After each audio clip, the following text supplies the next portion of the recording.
Hello बच्चों, welcome to my YouTube channel Devgeeta coaching classes. और मैं रोहित शर्मा आज आप लोगों के लिए क्लास 10th फिजिक्स लाइट का लेक्चर नंबर 2 लेके आया हूं।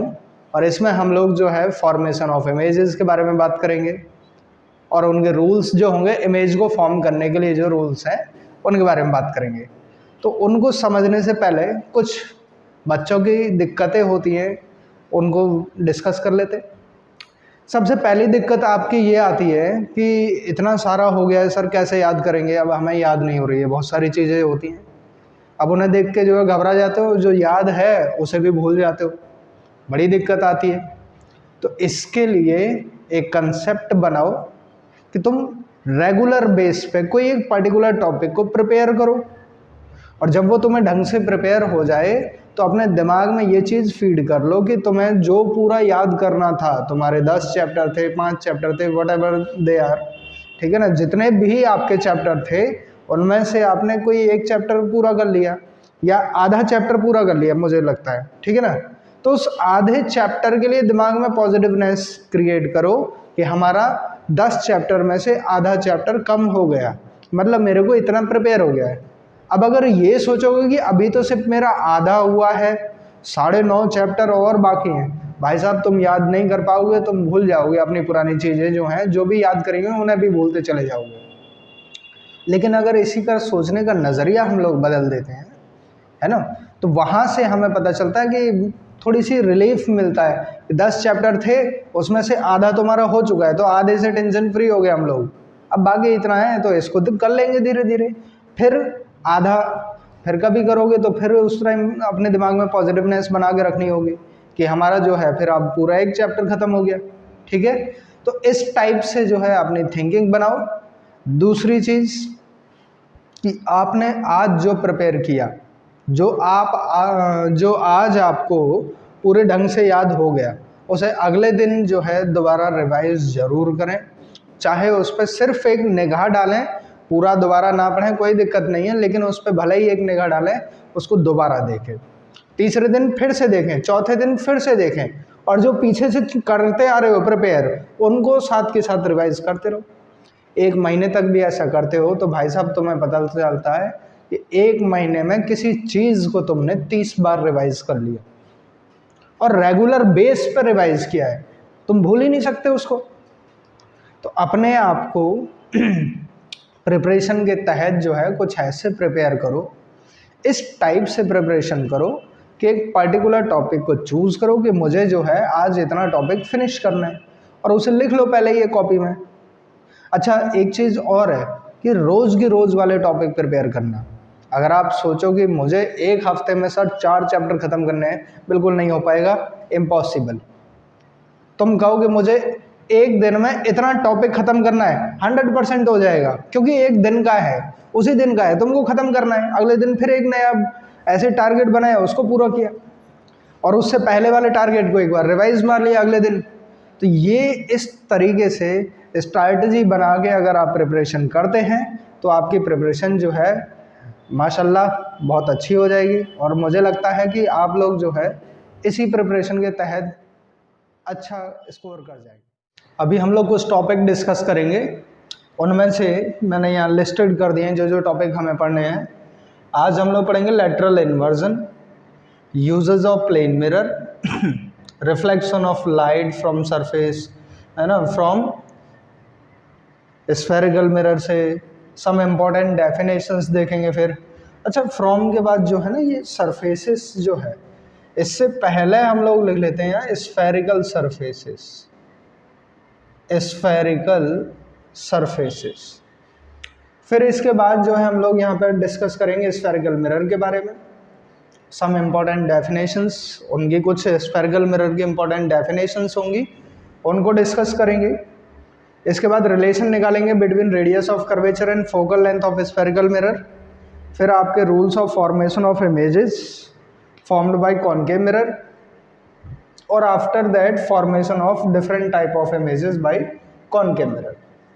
तो सबसे पहले हम लोग देख लेते हैं लेटरल इन्वर्जन। तो लेटरल इन्वर्जन में होता क्या है कि कोई भी चीज़ जैसे हम प्लेन मिरर में देख रहे हैं, या कोई एक ऐसा ऑब्जेक्ट जैसे हम प्लेन मिरर में देख रहे हैं, तो उस ऑब्जेक्ट की जो लेफ्ट साइड है वो प्लेन मिरर के अंदर राइट साइड पे दिखाई देगी। ये एक मिरर है और मैं मान लेता हूँ ये मिरर, ये मेरा अंगूठा है। अब ये मिरर में जब मैं देखूंगा तो ये मेरे को ऐसे दिखाई देगा जैसे आप दिख रहे हैं, और मैं यहाँ से यूँ टच लाऊंगा तो इस हिसाब से मेरा अंगूठा जो है वो ये है, इस साइड में आ रहा है। अंगूठा दिख रहा होगा ना मेरा, ओके। बट मिरर के हिसाब से तो मैं इधर खड़ा हूँ तो इधर होना चाहिए था मेरा अंगूठा, लेकिन मिरर में कहाँ दिख रहा है, इस साइड में, बोर्ड की साइड में दिख रहा है। इसी को आप क्या बोलते हैं, लेटरल इन्वर्जन बोलते हैं। और आई थिंक लेटरल इन्वर्जन जो है समझ आ गया होगा कि लेटरल इन्वर्जन में होगा क्या, कि सिर्फ और सिर्फ आपकी जो लेफ्ट साइड है वो राइट साइड पे आपको दिखाई देगी। फिर इसके बाद आता है यूजेस ऑफ प्लेन मिरर। अच्छा, ये दोनों जो टॉपिक हैं ये जनरल, बहुत जनरल कंसेप्ट थे, इस चक्कर में मैं सिर्फ बताए दे रहा हूँ, इनके बारे में लिखवाऊंगा नहीं, ठीक है। जो लिखवाने वाले हैं केवल उन्हीं को हम लोग डिस्कस करेंगे, क्योंकि वीडियो ज़्यादा लंबी नहीं करनी है, थोड़ा जल्दी में ही ख़त्म करना है।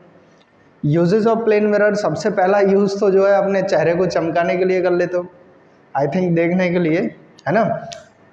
मतलब जब आप लोग नहा धो के निकलते हैं, है ना, घंटों शीशों के सामने खड़े रहते हैं, तो वो सारी चीज़ें जो है हम लोग कब कर रहे हैं, मिरर में अपने चेहरे को देखने के लिए कर रहे हैं, है ना। बहुत सारी जगह पे जो है क्या नाम है, ज्वेलरी वगैरह की जो दुकानें होती हैं वहाँ पे जो मिरर्स यूज़ हो रहे होते हैं, ताकि बाहर वाले लोग जो हैं उनको वो चीज़ें जो है गहने वगैरह दिखाई दे।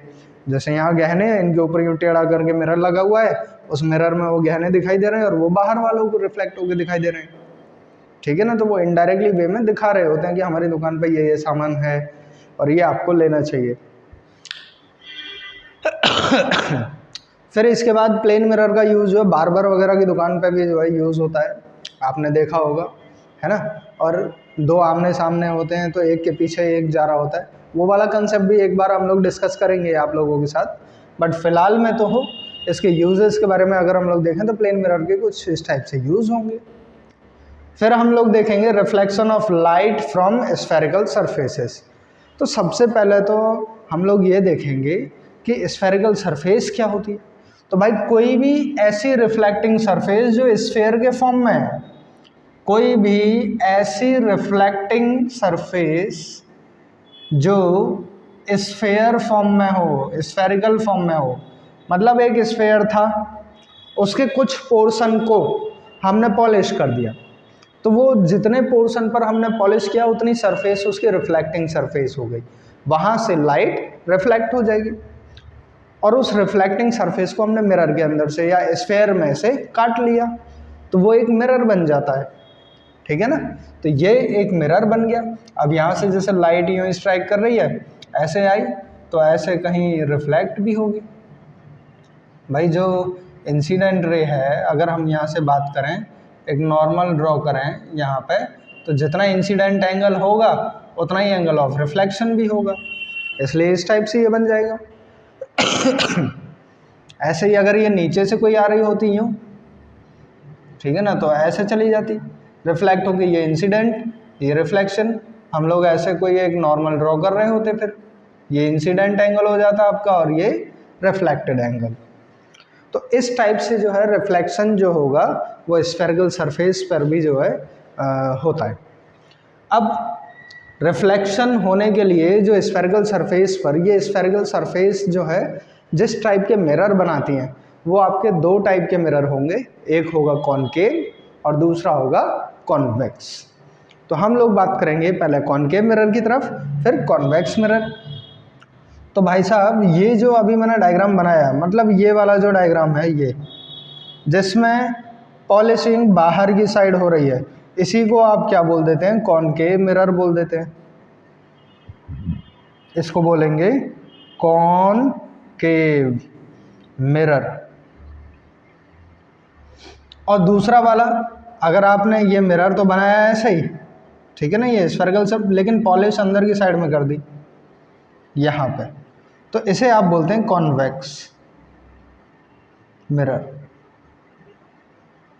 अब पहचाने कैसे, याद कैसे रखें, अगर पहचान भी ना हो तो याद तो हो। तो भाई लाइट को हम लोग वहाँ से पास कराते हैं जहाँ पर रिफ्लेक्टिंग सरफेस हो, ना कि वहाँ पर जहाँ से पॉलिश हो रही है। जहाँ पॉलिश हो रही है वहाँ से तो लाइट इंसिडेंट करेगी नहीं, क्योंकि उससे रिफ्लेक्ट होके बैक आएगी नहीं लाइट, ठीक है। तो यहाँ से रिफ्लेक्ट होके बैक आएगी, तो इस साइड से जो लाइट ऐसे एंट्री आ रही है, मान लिया लाइट ये एंट्री ले रही है, तो जब ये लाइट आ रही है, माना मैंने कि ये मार्कर इज अ लाइट और ये कोई भी मिरर है। अब लाइट जब यहाँ से एंट्री ले रही थी तो वो कहती है कि भाई लोग ये तो अपने को जो है ना केव जैसा लग रहा है, केव, गुफा, क्योंकि यहाँ से एंट्री ले रही है इसके मुंह के अंदर से, और ये जो है गुफा जैसा स्ट्रक्चर बना हुआ है ना, लाइट ऐसे एंट्री आ रही है और इसमें गुफा में जाएगी। गुफा को इंग्लिश में केव बोलते हैं, याद रख लेना। तो ये कॉनकेव मिरर हो गया। लाइट को लगा था कि ये केव जैसा है, लाइट ने बोला भाई ये केव जैसा है, तो मतलब ये मिरर जो है कॉनकेव है। तो दूसरा वाला अपने आप ही कॉन्वेक्स हो जाएगा। इस टाइप से जो है आप इसे याद कर सकते हैं। कॉनकेव और कॉन्वेक्स मिरर जो हैं ये आपके हो गए, इन्हीं को आप स्फेरिकल मिरर बोल देंगे। इससे ज़्यादा वैसे तो और भी बहुत सारे टाइप के हम जो मिरर होंगे वो बना सकते हैं, लेकिन अभी आप लोगों को जितना यूज़ में आ रहा है मैं सिर्फ उतना बता रहा हूँ, क्योंकि मैं यहाँ पर पूरे कंसेप्ट को ना लेके आपके टर्म 1 वाले एग्ज़ाम में जो चीज़ें आ रही हैं सिर्फ उन्हीं को फोकस करते हुए आगे ज़्यादा फोकस करूँगा। जिन टॉपिक्स पर मैं ज़्यादा फोकस करूँ, मेरे बिना बोले ही समझ जाइएगा कि वो टर्म 1 के लिए इम्पॉर्टेंट टॉपिक है, जो बीच बीच में आपको मिलते रहेंगे। मैं जिस टॉपिक पे भी ज़्यादा जोर दूंगा समझ जाना कि ये इम्पोर्टेंट टॉपिक है और ये टर्म 1 के हिसाब से बहुत अच्छा है। अब आता है बेटा आपका रिफ्लेक्शन, या फिर अब यहाँ पे जो है हम ऐसा भी लिख सकते हैं कि पॉलिशिंग जो होगी, पॉलिशिंग आउटर साइड। अच्छा, ये पॉलिशिंग होती किसकी है ना? तो यहाँ पे हम लोग जो है सिल्वर की कोटिंग कर देते हैं, सिल्वर की पॉलिशिंग करते हैं, because silver is the best reflector of light. बहुत अच्छा रिफ्लेक्टर है सिल्वर, इसलिए हम सिल्वर की कोटिंग कर देते हैं इसके ऊपर, जिससे वो लाइट को रिफ्लेक्ट कर देता है, और फिर उसके बाद एक रेड कलर का उसमें पेंट कर देते हैं। अब यहाँ पे रेड या ब्राउन कलर कैसा भी हो सकता है। रिलेशन बिटवीन, तो कुछ इंपॉर्टेंट डेफिनेशन के बारे में अगर हम लोग यहाँ पे बात करें तो भाई साहब अभी अपने को ये पता चला कि ये जो है कॉनकेव मिरर के लिए बात करें अगर हम लोग, तो यहाँ पर कुछ इस टाइप से ये कॉनकेव मिरर बनाया हमने, और ये मान लिया इसको मिरर M1 M2। तो इसके अंदर कुछ पॉइंट्स होते हैं, उन पॉइंट्स के बारे में नॉलेज होना बहुत ज़रूरी है। ये आपकी रिफ्लेक्टिंग सरफेस होगी। तो जो आपका M1 M2 है, M1 M2, इसको आप बोलते हैं रिफ्लेक्टिंग। अच्छा, यहाँ दिख नहीं रहा होगा मुझे लग रहा है, मैं यहाँ से लिखता हूँ। M1 M2 जो है ये आपका रिफ्लेक्टिंग सरफेस होगी, रिफ्लेक्टिंग सरफेस। ओके, इसी को आप दूसरा भी नाम दे देते हैं एपर्चर। ठीक है, इसी को आप क्या नाम दे देते हैं, मिरर, M1 M2 और करके मिरर बोल देंगे इसे, ये सब इसी के नाम हो जाएंगे। अब इस मिरर का एक मिड पॉइंट भी होता है, मान लिया ये है मिड पॉइंट, इस मिड पॉइंट को हम बोलते हैं पोल, जिसे इंडिकेट करते हैं P से। अब एक लाइन मैंने ड्रॉ करी है ऐसे करके, ठीक है, ये जो लाइन ड्रॉ करी है मैंने, ये आपकी इमेजिनरी लाइन है, और इस इमेजिनरी लाइन को अब यहाँ से जो है इस पर सेंटर ऑफ कर्वेचर कुछ एक पॉइंट C लाई कर रहा होता है, एक पॉइंट F लाई कर रहा होता है, इसको बोलते हैं सेंटर ऑफ कर्वेचर, और इसको बोलते हैं फोकस। इसको बोलेंगे सेंटर ऑफ कर्वेचर और इसको बोल देंगे फोकस। अभी इन सबको हम लोग डिफाइन करेंगे। और एक ऐसी इमेजिनरी लाइन जो इन तीनों पॉइंट से पास हो रही होती है उसे बोलते हैं आप प्रिंसिपल एक्सिस। तो इस इमेजिनरी लाइन का नाम हो जाता है प्रिंसिपल एक्सिस, प्रिंसिपल एक्सिस। ये चीज आई। इन्हीं छोटी छोटी डेफिनेशंस के बारे में जो है हम लोग बात करेंगे। इन्हीं को सम इम्पोर्टेंट डेफिनेशन जो है हेडिंग नाम दिया है मैंने। तो जैसे सबसे पहले हम लोग बात करें पोल, पहले नंबर पर, तो पोल जो होता है बेटा आपका, ये होगी मिड पॉइंट ऑफ एपर्चर। ये एपर्चर था आपका पूरा, उसके मिड पॉइंट को आप क्या बोल देंगे, पोल।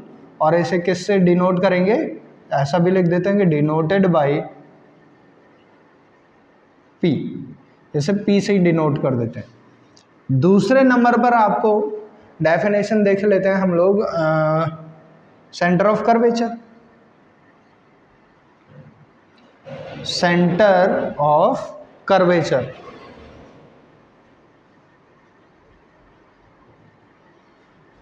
अच्छा सेंटर ऑफ कर्वेचर क्या होता है, अगर हम लोग इसको फोकस करें तो सेंटर ऑफ कर्वेचर में देखेंगे ये एक स्फेयर था। अगर मैं इसको ऐसे ड्रॉ करूं तो ये एक स्फेयर मिल रहा है हमको, और उसी स्फेयर का ये एक सेंटर होगा।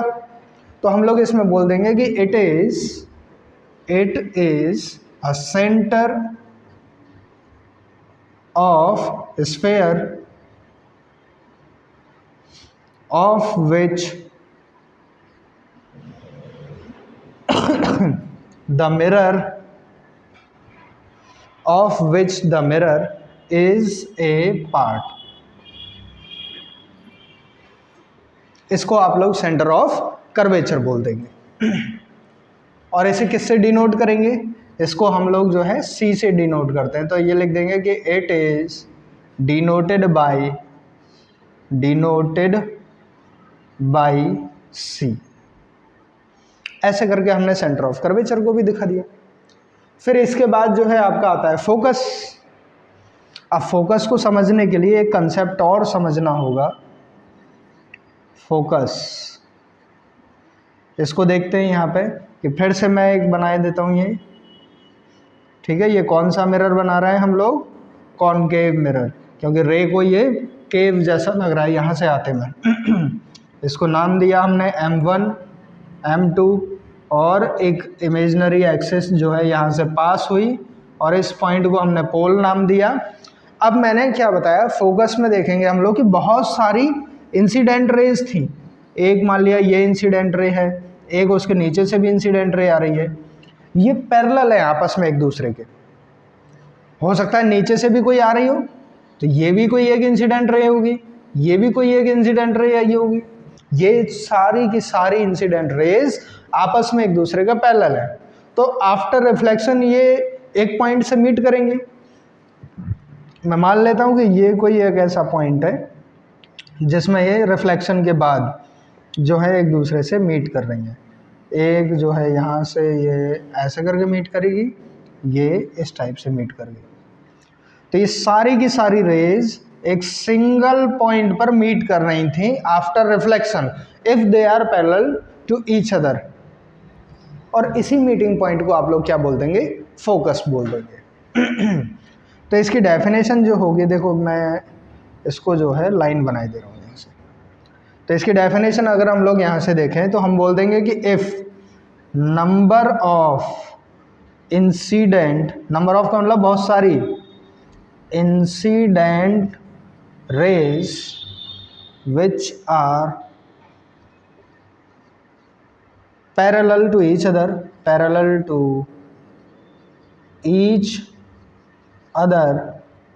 strike with mirror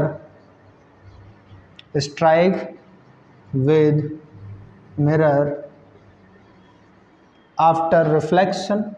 भाई मिरर से टकराएगी तो रिफ्लेक्शन होगा ही होगा।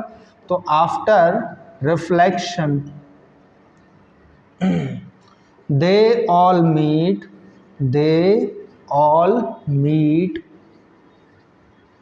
at a point, ये सब एक पॉइंट पे मीट कर जाती हैं। that meeting point is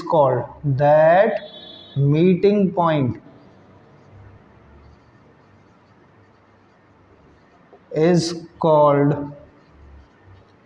focus। इसी मीटिंग पॉइंट को आप लोग क्या बोल देते हैं, फोकस बोल देते हैं। एक बार फिर ध्यान से सुनेंगे। ये बहुत सारी इंसिडेंट रेज थी जो आपस में एक दूसरे के पैरेलल थी और आके इस टाइप से जो है मिरर से स्ट्राइक कर गई। मिरर चलो ऐसे मान ले रहे हैं, ऐसे आई और मिरर से स्ट्राइक करा। स्ट्राइक करने के बाद आफ्टर रिफ्लेक्शन ये सारी की सारी रेज एक पर्टिकुलर पॉइंट पे जाके स्ट्राइक कर जाएंगी या मीट कर जाएंगी। उसी मीटिंग पॉइंट को हम लोग क्या बोल देंगे, फोकस बोलेंगे, और उस फोकस को हम कैपिटल F से डिनोट करते हैं। ठीक है, तो यहां पे हम लिखे देते हैं कि focus is represented by capital F। Capital F से डिनोट कर देंगे, इसको रिप्रेजेंट कर देंगे। इतनी चीज आ गई। अब आपका जो है चौथी डेफिनेशन आती है radius of curvature. Radius of curvature, तो इसके बारे में अगर हम लोग बात करें तो ये जो है आपका पोल और सेंटर ऑफ कर्वेचर के बीच का जो गैप होता है, ठीक है ना, तो आप ऐसा लिख सकते हैं the gap between pole and centre of curvature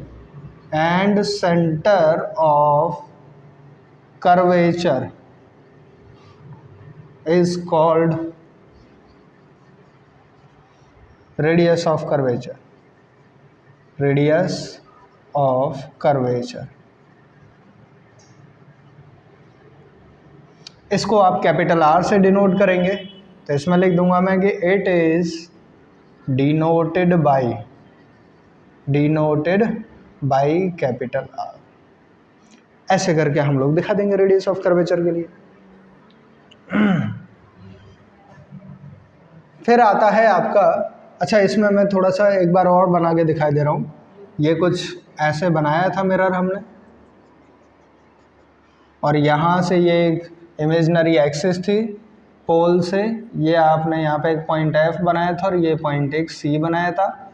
तो बेटा पोल से लेके C तक का जो गैप है, इसी गैप को हम लोग क्या बोलते हैं, रेडियस ऑफ कर्वेचर R बोलते हैं। ठीक है, जो हमने अभी यहाँ पे बात करी है। 5वें नंबर पे जो डेफिनेशन आती है आपकी, वो आती है फोकल लेंथ। फोकल लेंथ, तो भाई साहब फोकल लेंथ को किससे दिखाएंगे, क्या होता है देख लेते हैं। तो ये पोल से फोकस तक का जो गैप होगा उसको आप क्या बोल देंगे, फोकल लेंथ बोल देंगे। तो क्या बोलेंगे यहाँ पे, the gap between pole and focus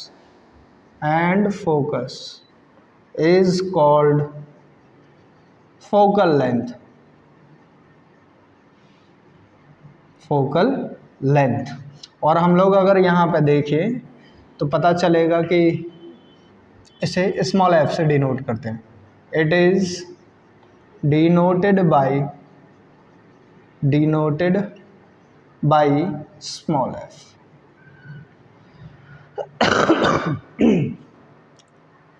तो ये कुछ इंपॉर्टेंट डेफिनेशन थी जो हमने यहाँ पे डिस्कस कर ली है। अब इनको जो है थोड़ा सा आपको फोकस रखना पड़ेगा, दिमाग में रखना पड़ेगा। जैसे यहाँ पे बात करें तो ये पूरा जो था इसको हमने M1 और M2 जो नाम दिया है, इस पूरे को हम लोग मिरर बोल रहे थे या एपर्चर बोल रहे थे। फिर इसके बाद point P is the mid point of M1 M2, इसको हमने पोल बोल दिया। फिर इसके बाद पॉइंट F आया, इसमें हम लोगों ने देखा कि बहुत सारी पैरेलल रेज थी जो इंसिडेंट करी और आफ्टर रिफ्लेक्शन एक पॉइंट पर मीट कर गई थी, उसको पॉइंट को फोकस बोल दिया था। फिर सेंटर ऑफ कर्वेचर आया, तो इसमें हमने बोला कि ये एक स्फेयर होगा कोई, उसके सेंटर वाला जो पॉइंट होगा, स्फेयर के सेंटर का जो पॉइंट होगा उसको आपने क्या बोल दिया, सेंटर ऑफ कर्वेचर बोल दिया। और इन तक के गैप को जो है, पोल से सेंटर ऑफ कर्वेचर तक का जो गैप है उसे रेडियस ऑफ कर्वेचर, और पोल से फोकस तक का जो गैप है, यहाँ से यहाँ तक का जो गैप है, इसको आपने बोल दिया फोकल लेंथ, स्मॉल f।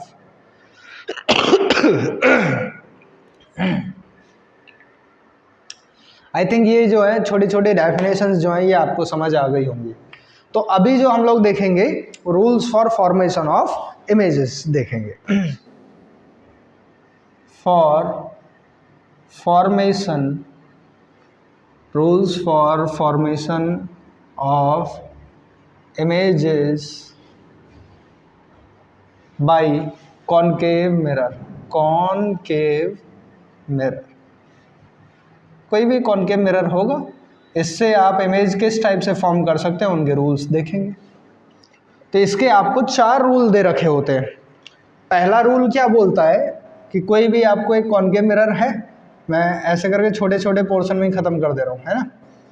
तो ऐसे करके कोई एक कॉनकेव मिरर आपको दे रखा है, ये उसका जो है पोल होता था, यहाँ पे जो है आपका फोकस होता था, और ये centre of curvature. First rule ये बोलता है कि अगर कोई इंसिडेंट रे प्रिंसिपल एक्सिस के पैरेलल स्ट्राइक करती है मिरर से, प्रिंसिपल एक्सिस के पैरेलल है और मिरर से स्ट्राइक कर रही है, तो वो कहाँ से पास होगी? फोकस से पास होगी। पहला रूल यही बोलता है कि अगर कोई इंसिडेंट रे प्रिंसिपल एक्सिस के पैरेलल है और मिरर से, कॉनकेव मिरर से स्ट्राइक करती है, after reflection it will pass through focus. ठीक है ना। तो यहाँ पे मैं लिख भी देता हूँ कि if incident ray is parallel to principal axis, parallel to principal axis after reflection, it will pass through focus, focus से पास होगी। इसके बाद दूसरा रूल अगर हम लोग देखें तो दूसरा रूल बोलता है इसका जस्ट उल्टा। अभी तो प्रिंसिपल एक्सिस के पैरेलल रही थी तो फोकस से पास हो रही थी। दूसरा रूल बोलता है कि अगर फोकस से पास हो गई तो मैंने मान लिया ये फोकस, ये सेंटर ऑफ कर्वेचर, और मैंने इंसिडेंट रे को यहाँ से पास करवा दिया फोकस वाले पॉइंट से। ठीक है। और जैसे ही यहाँ से मैं पास करवाऊंगा तो वो क्या होगा? प्रिंसिपल एक्सिस के पैरेलल हो जाएगी रिफ्लेक्शन के बाद। यही तो है, जस्ट इसका उल्टा। तो यहाँ पे हम ऐसा लिख सकते हैं कि if incident ray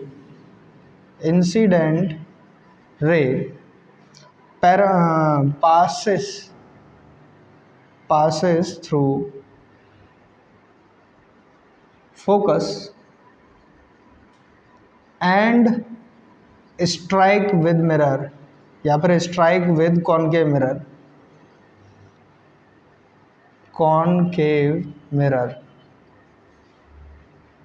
after reflection के बाद it will parallel to principal axis,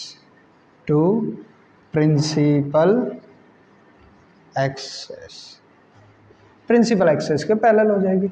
ये सेकंड रूल बोलता है। अब थर्ड रूल में अगर हम लोग देखें तो थर्ड रूल में क्या होगा? देखो, मैंने ऐसे करके कुछ मान लिया कि ये कोई भी कॉनकेव मिरर है और इस मिरर की एक ये प्रिंसिपल एक्सिस है, ये पोल है, ये आपके मिरर M1 M2 हो गए, मतलब एपर्चर हो गया M1 M2 पूरा पोर्शन। ऐसे करके ये आपका फोकस, ये आपका सेंटर ऑफ कर्वेचर C, ठीक है ना।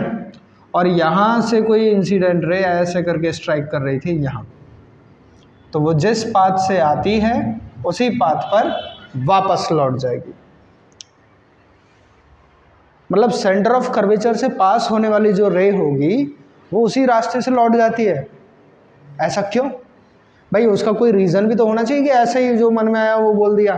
तो रीज़न देखते हैं हम लोग कि अगर मैं इस कर्व पर यहाँ पर एक टेंजेंट ड्रॉ कर दूँ, ज़रा ध्यान देना, टेंजेंट तो सब समझते हैं ना। ओके, तो ये टेंजेंट पर हमेशा 90 डिग्री एंगल फॉर्म कर रही है। क्यों कर रही है भाई? वो भी तो एक रीज़न है। तुमने क्लास 9th में क्या पढ़ा था कि सर्कल की जो रेडियस है वो सर्कल की सरकमफ्रेंस पे जो टेंजेंट बना रहे होते हैं उस पर हमेशा परपेंडिकुलर होती है। ये एक सर्कल था, ये इसकी रेडियस, और यहाँ से हमने एक रेडियस ड्रॉ करी है, तो ये टेंजेंट पर हमेशा परपेंडिकुलर होगी। इस वाली रे पर जो है टेंजेंट पर हमेशा 90 डिग्री बनाती थी। वही तो रूल है भाई। ये स्फेयर का ही तो छोटा सा पार्ट था और ये उसी का सेंटर है C। और इस सेंटर से जब यहाँ पे लाइन ड्रॉ कर रहे हैं तो वो रेडियस की तरह काम करेगी, ये रेडियस बन जाएगा ना यहाँ से यहाँ तक का जो है आर्क की तरह काम करेगा ना। और ये टेंजेंट है जो 90 डिग्री बना रहा है। अच्छा, इसका मतलब हमने सर यहाँ पे एक और पढ़ा था ना ऐसे, ओके, जैसे ये इंसिडेंट रे थी, ये रिफ्लेक्टेड रे थी और ये नॉर्मल था। आप लोगों ने क्वेश्चन ही नहीं पूछा भाई, ये इंसिडेंट रे ऐसे आई थी टकरा के ऐसे चली गई, लेकिन जब ये इंसिडेंट रे नीचे के मिरर से स्ट्राइक करी तो इसके बाद ये वाली रे कहाँ गई। इस वाली केस का तो ये वाला पता चल गया कि ये वाली जो है यहाँ चली गई, हमें समझ आता है, लेकिन ये वाली जो है ये कहाँ गई। ओके सर, मेरे को समझ तो आ रहा था पर मैं पूछ नहीं पाया, मतलब तो बेटा यहाँ ध्यान दो, ये वाली जो रे है जो इंसिडेंट रे थी, यही रे जब 90 डिग्री पर आ जाएगी तो यहाँ जो एंगल बन रहा था इंसिडेंट एंगल, अब वो एंगल उस लाइन के अंदर ही घुस जाएगा, है ना। और जब इंसिडेंट एंगल हुआ 0, लाइन के अंदर ही चला गया, तो जितना इंसिडेंट एंगल होता है उतना ही रिफ्लेक्टेड एंगल होता है, तो रिफ्लेक्टेड एंगल R कितना होगा, ये भी आपका 0। तो रिफ्लेक्टेड रे कहाँ से जाएगी, उसी पाथ से तो ट्रैक पे वापस जाएगी। भाई रिफ्लेक्टेड एंगल 0 कब होगा, जब इसी रास्ते से वापस जाए कोई रे। यही तो हम यहाँ पे देख रहे हैं। तो जब भी सेंटर ऑफ कर्वेचर से कोई इंसिडेंट रे पास होगी वो उसी ट्रैक से वापस जाएगी इन स्फेरिकल मिरर। मुझे लगता है अब इससे ज़्यादा यार नहीं बोल पाऊंगा मैं। अगला पॉइंट, चौथा रूल और देखते हैं, इसमें लास्ट रूल जो है ये कि अगर कोई ऐसे फिर से कॉनकेव मिरर हो गया आपका, और ये कॉनकेव मिरर में फिर से आपने प्रिंसिपल एक्सिस ड्रॉ करी, जो यहाँ पे ये पोल था, ये मिरर M1 और M2 हैं, यहाँ पे मान लिया फोकस, यहाँ पे मान लिया सेंटर ऑफ कर्वेचर। अब बात कर रहे हैं हम कुछ इस टाइप की इंसिडेंट रे जो पोल से स्ट्राइक कर रही है। तो भाई साहब पोल से स्ट्राइक करेगी तो ये प्रिंसिपल एक्सिस जो है एज अ नॉर्मल काम करेगी फिर इस पर, ठीक है। तो ये जो है इंसिडेंट एंगल बनेगा, तो जितने एंगल से इंसिडेंट हुई है उतने ही एंगल से रिफ्लेक्ट हो जाएगी, तो ऐसे निकल जाएगी ये, ठीक है ना।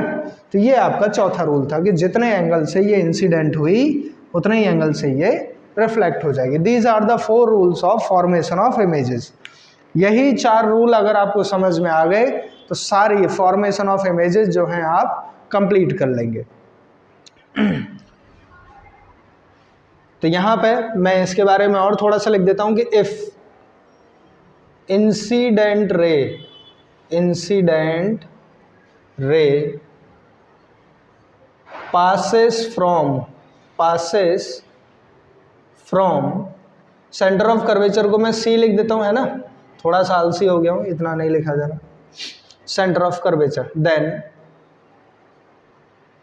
It will retrace its original path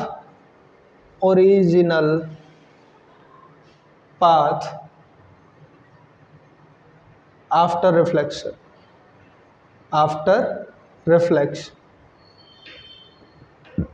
reflection के बाद वो अपने फिर से ओरिजिनल पाथ से ही पास होगी। ये आपका तीसरा रूल था। और चौथे रूल में क्या होगा कि अगर कोई इंसिडेंट एंगल I से स्ट्राइक कर रही है तो उसका रिफ्लेक्टेड एंगल R भी जो है वो सेम ही होगा, ठीक है ना। तो ये मैं ऐसा बोल सकता हूँ कि if any incident ray passes from, या फिर passes from नहीं यार, स्ट्राइक विद लिख देते हैं, स्ट्राइक विद पोल, अगर पोल से स्ट्राइक कर रही है then incident angle and reflected angle